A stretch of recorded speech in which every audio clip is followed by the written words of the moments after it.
Hal apakah yang menjadi patokan untuk menentukan atas dan bawah dalam persoalan planet-planet?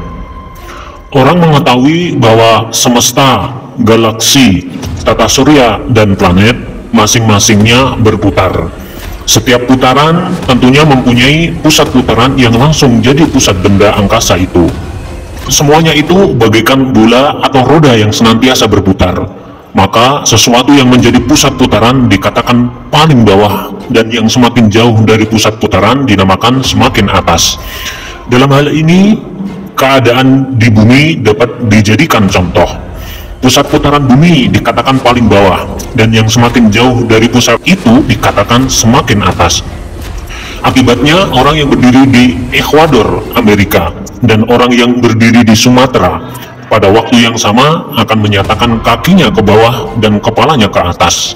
Padahal kedua orang itu sedang mengadu telapak kaki dari balik belahan bumi.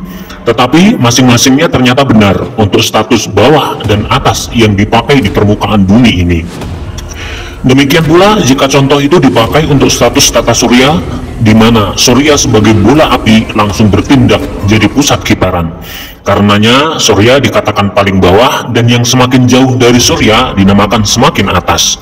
Venus dan Merkuri berada di bawah orbit bumi, karena keduanya mengorbit dalam daerah yang lebih dekat pada surya.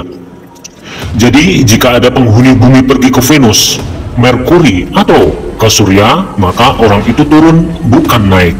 Karenanya juga Venus dan Merkuri itu tidak mungkin disebut langit bagi bumi, sebab yang dikatakan langit adalah sesuatu yang berada di bagian atas. Tetapi benar, kedua planet itu jadi langit bagi surya itu sendiri. Sebaliknya, Mars, Jupiter, Saturnus, Uranus, Neptunus, Pluto, dan Muntaha beredar di luar orbit bumi keliling surya, berarti semakin jauh dari surya. Sebab itu dikatakan ketujuh planet tersebut berada di atas orbit bumi atau langit bagi bumi. Dan orang yang pergi ke planet itu disebut naik. Mungkin agak berat untuk mengatakan bahwa surya berada di tempat paling bawah dalam daerah tata surya. Begitu pula jika dikatakan sewaktu siang hari orang-orang sedang dalam status terbalik, kakinya ke atas dan kepalanya ke bawah dalam daerah tata surya.